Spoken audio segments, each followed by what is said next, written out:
my plan was to start the video out with an impression of Kevin Smith. It was going to be like a, hey guys, Kevin Smith here type thing, because I'm wearing a blazer, and that's something that he does when he makes appearances. But it doesn't match his outfit, much like it never really matches my outfit. Turns out I can't do a Kevin Smith impression. That is news to me. So this will be the cold open intro that we do for this review, and I'll probably never try that again.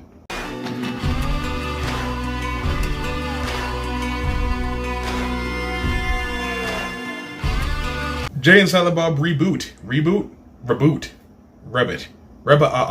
Jay and Silent Bob Reboot is what it sounds like. It is a reboot of the Jay and Silent Bob franchise, and it's the most recent installment in the View Askew universe. If you don't know what the View Askew universe is, then you're probably really young. Clerks, Clerks 2, Mallrats, Jay and Silent Bob Strikes Back, Dogma, Chasing Amy, Scream 3, I guess. All of that is kind of like in its own universe inside the brilliant mind of Kevin Smith. Brilliant is a term that you can use it for Kevin Smith. I think he's brilliant.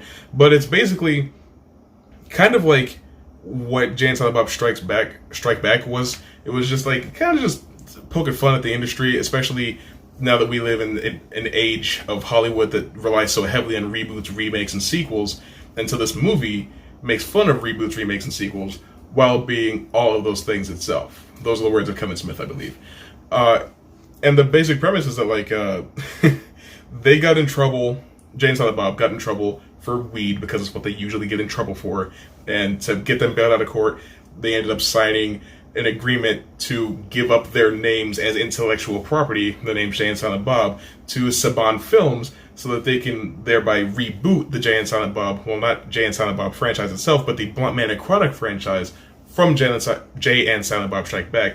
So much as they wanted to stop the movie from getting made in the first movie, they want to stop the reboot from getting made in this movie so they can get their names back. Does that make sense? I really hope so. Along the way, though, Jay finds out that he has a daughter from a woman that he met and did other things with in the original Jay and Silent Bob movie.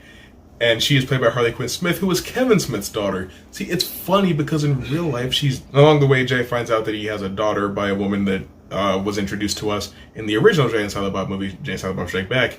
And it's funny because she's played by Harley Quinn Smith, which is Kevin Smith's daughter. So you get the joke? Because in real life, she's Silent Bob's daughter, but in the movie, she's Jay's daughter. I say that like I didn't like it.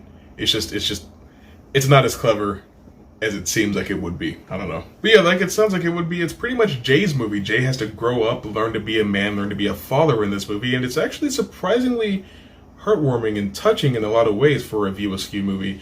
I haven't felt as many emotions watching one of these as I did while watching this one, and it sucks I didn't get to see this movie in theaters, but I finally watched it, and I pretty much loved every single second of it. I thought it was really good. And it's funny because, like, there's a lot of digs in the movie that, like, poke fun at Kevin Smith as a creator. Like, oh, he's washed up, he's a hack, he doesn't have it anymore. I don't think it's true. I think Jay and Silent Bob Reboot is just as good as Jay and Silent Bob Strike Back. It's just made for a different purpose. So a lot of the meta humor is different, but it definitely pays to have seen other View Askew movies, because there's a lot of callbacks to previous stuff, and there's things that you won't get if you haven't seen the other movies. Like, it pays to have seen Dogma, Clerks, Mallrats, Jay and Silent Bob Strike Back. It's kind of like the MCU in that, like, if you have the information going in, it enhances your experience. But if you don't, it's not exactly going to hinder you, except for in the case of Infinity War and Endgame. It helps if you've seen all the movies that come before those two, for sure. This movie's also got a lot of cameos that I didn't exactly see coming. Like, legitimately, every time somebody popped up, I was like, is that Joe Manganiello? Is that Q from Impractical Jokers? Like, it was that kind of thing. I was just like, every single time I saw somebody, I'm just like, who's that for? Like, Brian Quinn? Is he a bigger name in the comic book industry than I thought he was? Because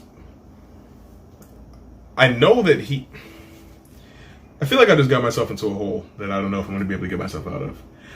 It was cool to see him. I didn't expect him there. I don't exactly know why he was there, but you know what? It doesn't make the movie any less enjoyable. You know, sometimes you cannot understand a thing about a movie. You cannot be exactly sure why it happened the way that it happened, and you can still enjoy the movie just fine for that thing being there. You know, the true reboot were the friends you made along the way. Overall, though, this movie's got what you expect from Jay and Silent Bob. It's got the sex jokes, it's got the fart jokes, it's got the weed jokes, but it's also got a lot of heart, and it does a really good job of proving itself. You know, like a movie that's kind of a sequel to something from 20 years ago, it's very easy to wonder, well, why now? Why this? You know? But I honestly think it justifies its own existence pretty early into the movie, and it doesn't overstay its welcome at all. It's just, I don't know, it feels like a treat for having been a Kevin Smith fan for as long as I have been, and I've been there through it all. I've seen Tusk, I've seen Yoga Hosers, I've seen Red State, I've seen Cop Out, you know? I like 3 of the 4 movies I just named for very specific reasons. But, you know, like, I've been with him through it all.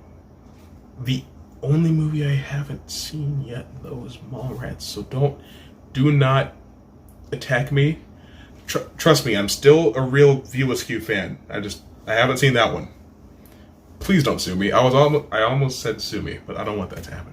I will say, though, my favorite running gag in the movie is that Kevin Smith is making the Jay and Silent Bob reboot, or the Blood Man and Chronic reboot, and it's just like Kevin Smith and Silent Bob both coexist in the movie, and so it's like in a setting where you wouldn't expect to hear Kevin Smith talk very much because he's Silent Bob, there's the version of him that, you know, is completely silent, and then there's the one who just won't shut up, which I think he actually created Silent Bob for himself because it's